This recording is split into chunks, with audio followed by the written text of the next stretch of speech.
அனைவருக்கும் வணக்கம். நான் என்ன சொல்கிறது, எனக்கு இதுதான் ஃபஸ்ட் டைம் வீடியோ போடுறதுனால எனக்கு ஒரு இதாக இருக்குது. நான் தீவிர தலைவரோட ரசிகன்.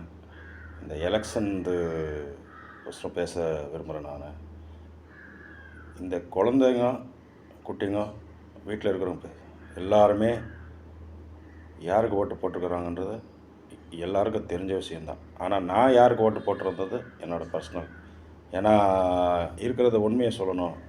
நான் டிவிக்கு ஓட்டு போட்டேன்னா அது உண்மையிலே இல்லைன்னு கூட இல்லைன்னு தான். ஆனால் என் குழந்தைங்க ஏன் ரஜினிஸ் தலைவரோட ரசிகர் குழந்தைங்க மட்டுமே கிடையாது. விஜயகாந்த் சார் ரசிகரோட குழந்தைங்க, கமல் சார் ரசிகரோட அவங்க குழந்தைங்க, சத்யராஜ் அவங்களோட குழந்தைங்க, சரத்குமார் சார் ரசிகரோட அவங்களோட குழந்தைங்க, இவங்க எல்லார் குழந்தையும் விஜய் சாருக்கு தான் ஓட்டு போட்டிருக்காங்க.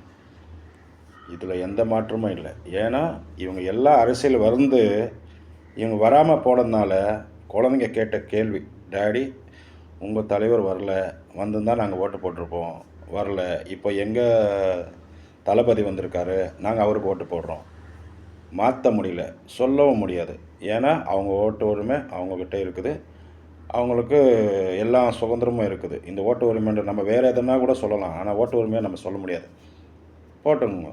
ஆனால் எல்லார் வீட்லேயும் ரஜினி ரசிகராகட்டும், விஜயகாந்த் சார் ரசிகராகட்டும், கமல் ரசிகராகட்டும், சத்யராஜ் ரசிகராகட்டும், யார் வீட்லேயும் யாருமே ஓட்டு இவங்களுக்கு தான் போடுங்கன்னு யாரும் குழந்தைங்களும் போட்டு. ஏன்னா குழந்தைங்க மனநிலை அந்த மாதிரி ஆயிடுச்சு. அதனால் எல்லாருக்கும் ஓட்டு போட்டாங்க. ஏன் டிஎம்கே, ஏடிஎம்கே, அதர் கட்சி எல்லாருமே குழந்தைங்க எல்லாமே டிவிகேக்கு ஓட்டு போட்டாங்க. அதனால தான் இவ்வளோ ஒரு 20 பேர் சேர்ந்து ஒரு கட்சி ஒருத்தர் நடத்துறதுக்கு இவ்வளோ பேர் போட்டிருக்காங்கன்னா இதுக்கு எல்லாம் முழுக்க காரணம் நம்ம குழந்தைங்க. இன்றைக்கி ஏன் இதை நான் பேசுகிறேன்னா, எனக்கு ஒன்றும் ஓட்டு போட்டாச்சு முடிஞ்சிடுச்சு, அவர் விஜய் சார் வந்துட்டார், இதுக்கு மேலே நம்ம அதை ஒன்றுமே பண்ண முடியாது. இந்த 2 நாளாக நேற்று இன்றைக்கி குழந்தைங்க மனநிலை மறுபடியும் பாதிச்சுட்டு இருக்குது. எப்படி பாதிக்குதுன்னா, இந்த 2 நாளாக சிஎம் ஆவாரா ஆக மாட்டாரா, நாங்கள் இவ்வளோ கஷ்டப்பட்டு ஓட்டு போட்டோமே, நம்ம குழந்தைங்கள்லாம் மறுபடியும் டிவி கிட்ட உட்காந்துக்கிட்டு அழுதுட்டு இருக்குது.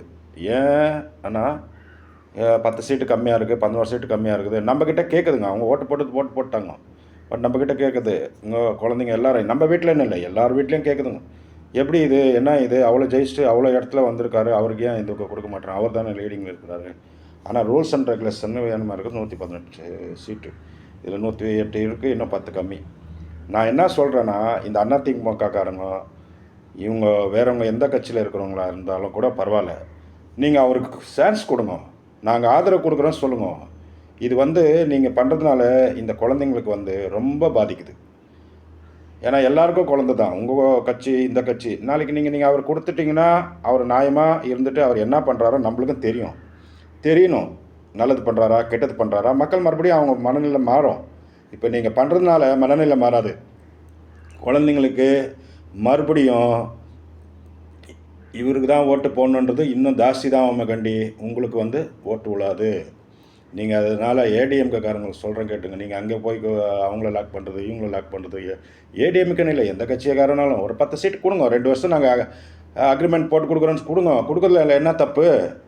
ஒரு 2 வருஷம் ஆள்ட்டோம், அவர் புதுசாக வந்திருக்காரு, மக்கள் விரும்புகிறாங்க, குழந்தைங்க விரும்பிருக்கு, அவங்களுக்கு ஒரு சந்தோஷம் கிடைக்கும். குழந்தைங்களுக்கு நம்ம வீட்டு குழந்தைங்க நல்லா இருக்கணும் தானே நம்ம பாடுபடுறோம். அதனால் விஜய் பண்ணட்டும். நான் ரஜினி ரசிகனாக இருந்துக்கிட்டு நான் என்றைக்குமே என் தலைவன் ரசிக்க தான், இதில் எந்த மாற்றமும் கிடையாது. எனக்கு உயிர் போகிற மட்டும் என் தலைவன் தான் எனக்கு, அதில் மாற்றம் இல்லை. ஆனால் நாடுன்னு வரும்போது நம்ம நாட்டை கவனிக்கணும் இல்லைங்களா ஐயா? நாடு வேணும், நம்மளுக்கு நாடு தான் முக்கியம். அந்த நாடு முக்கியம்னா நீங்களும் என்னத்துக்கு வந்துக்கிறீங்க அரசியலில்? நாடு நல்லா இருக்கணும் அப்படி தானே வந்துக்கிறீங்க. நீங்கள் என்ன பண்ணுறீங்க எது பண்ணுறோம் அதை நம்ம பேசுறதில்ல, அதெல்லாம் ஆண்டவனோட செயல், உங்களோட செயல். நம்ம என்ன பண்ணணும், நம்ம நாட்டுக்கு என்ன பண்ணணும்னு அவர் வந்துட்டார். நம்ம ஏதோ குழந்தைங்களுக்கு பண்ணுற, நான் நாட்டுக்கு ஏதோ பண்ணுறேன்னு வந்துக்கிறேன். ஒரு 2 வருஷம் கொடுங்க, அக்ரிமெண்ட் போட்டு கொடுங்க. ஏன் நீங்கள் இந்த மாதிரி பண்ணிகிட்டு இருக்கிறீங்க? நாங்கள் வெளியிலேருந்து ஆதரவு கொடுக்குறோம், இதுலேருந்து ஆதரவு கொடுக்குறோம், நாங்கள் பின் வாங்குகிறோம் அப்படின்னு சொன்னால் நாளைக்கு உங்களுக்கு தான் பாதிப்பு, வேறு யாருக்கும் பாதிப்பு இல்லை. விஜய் சாருக்கு எந்த பாதிப்பும் வராது. நாளைக்கு அவருக்கு இன்னும் மெஜாரிட்டி ஜாஸ்தி தான் கூடும். இன்னும் 5 வருஷம் ஓட்டு இல்லாத யங்கர்ஸ் எல்லாம் இருக்கிறாங்க. நல்லா புரிஞ்சுக்கணும் நீங்கள். இது வந்து நீங்கள் ஏதோ சாதாரணமாக நினச்சிட்டு இருக்கிறீங்க. அப்படியெல்லாம் கிடையாது. அவருக்கு இன்னும் ஒரு 5 வருஷம் போனால் இன்னும் யங்கர்ஸுங்க நிறைய ஸ்டார்ட் ஆகும். ஏன்னா இப்போ ஓட்டு இல்லாதவங்களாம் மறுபடியும் ஓட்டுக்கு அது இதுவாகும். நீங்கள் தான் அவரை மறுபடியும் வளர்த்து விட பார்க்குறீங்க. அவர்கிட்ட 2 வருஷம் கொடுங்க. எனக்கு விஜய் சார் ஆகலன்னு சொல்லிட்டு நான் சொல்ல முடியுமா? அவருக்கு மக்கள் தேர்ந்தெடுத்தாச்சு. இப்போ என் ஓட்டு இல்லைன்னு சொல்லிட்டு 4 ஓட்டு என் வீட்டில் போயிடுச்சு. அப்போ நான் என்ன பண்ண முடியும்? அவங்க ஆசைப்படுறாங்க, குழந்தைங்க ஆசைப்பட்டுக்குது. குழந்தைங்களோட எதிர்காலத்தை எந்த கட்சிக்காரும் கெடுக்காதீங்க. தயவு செய்து நான் என் தலைவருக்கு கூட சொல்கிறேன். எது இருந்தால் கூட அந்த ஒரு இது என் தலைவர் இப்போ நேற்று போய் ஸ்டாலின் பார்த்துட்டு வந்தார். அவர் ஒரு நண்பராக போய் பார்த்துட்டு வர்றார். அது கூட வேறு வீடியோவில் இந்த மாதிரி பண்ணுறாங்க. அந்த மாதிரி அதெல்லாம் கிடையாது. அவர் எப்போவுமே ஒரே மாதிரி தான் இருப்பார்.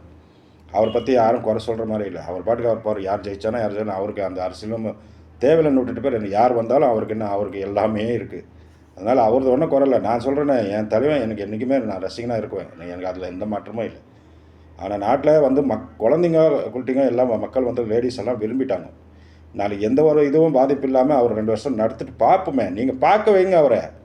பார்க்க வச்சுட்டு அப்புறமா கேளுங்க. பண்ணலைன்னு சொன்னால் ரிவர்ஸ் வாங்கிக்கலாம், ரிட்டர்ன் வாங்கிக்கலாம். உங்கள் கையில் தானே அதிகாரம் இருக்கிற மாதிரி தான் அது கணக்கு. நீங்கள் மனசு வச்சா நாளைக்கு அந்த 10 சீட்டு எடுத்துட்டீங்கன்னா அவர் அதிகாரம் போயிடுது. ஆனால் அதுக்கு முன்னால் நீங்கள் போக வைக்கணும்னு நினச்சிங்கன்னா அது நல்லதும் இல்லை. அது ரொம்ப கஷ்டம். உங்களுக்கு தான் கஷ்டம். என்னால் முடிஞ்ச அளவுக்கு நான் பேசியிருக்கிறேன். தப்பாக இருந்தால் மன்னிச்சிடுங்க. ஏன்னா எது இருந்தாலும் நம்ம ஜனநாயக நாடு. என்ன வேணாலும் எப்போ வேணாலும் என்ன வேணாலும் நடக்கும். அதுதான் நடந்திருக்குது. நம்ம ஒரு மனுஷன் இதெல்லாம் யாருக்கும் தெரியாது. இன்றைக்கி வந்து குழந்தைங்க ஓட்டு போட்டுருக்குதுன்னா எல்லா ரசிகரும் எல்லாரும் அரசியலில் வந்து வந்து வந்து பேக் வாங்கி மக்கள் எதிர்பார்த்தாங்க. ஒன்றும் இல்லை. இவர் ஸ்ட்ராங்காக வந்து நின்னாபடி வந்துட்டாபடி. இப்போ ஒரு 2 வருஷம் கொடுங்க. அது ஒரு 10 சீட் கொடுக்குறதுல உங்களுக்கு என்ன ஆகிட போகுது? கொடுத்தீங்கன்னா நீங்கள் எம்எல்ஏ இல்லைன்னு ஆக போதா? ஒன்றும் இல்லைல்ல. கொடுங்க. கொடுத்துட்டு பாருங்கள் அவர் எப்படி செய்கிறார் பார்த்துங்க. அப்புறமா வாபஸ் வாங்கிங்க. இப்போவே நீங்கள் வாபஸ் வாங்க போனீங்கன்னா சத்தியமாக உங்களுக்கு தான் லாஸு. நீங்கள் ஏதோ நினச்சி என்னென்னா பண்ண போனீங்கன்னா அது டிஎம்கே ஆகட்டும் ஏடிஎம்கே லாஸ் உங்களுக்கு தான். யாரையும் குறை சொல்லணும்னு கிடையாது. பட்டு சிந்திங்க. நீங்களும் சிந்திங்க. மக்களை எப்படி சிந்திச்சு ஓட்டு போடணும்னு சொல்கிறீங்களோ அதே மாதிரி நீங்களும் கொஞ்சம் சிந்திக்கணும். போதும். ஏதோ ஒரு 2 வருஷம் கொடுத்து பாருங்கள். நல்லது. நன்றி. வணக்கம்.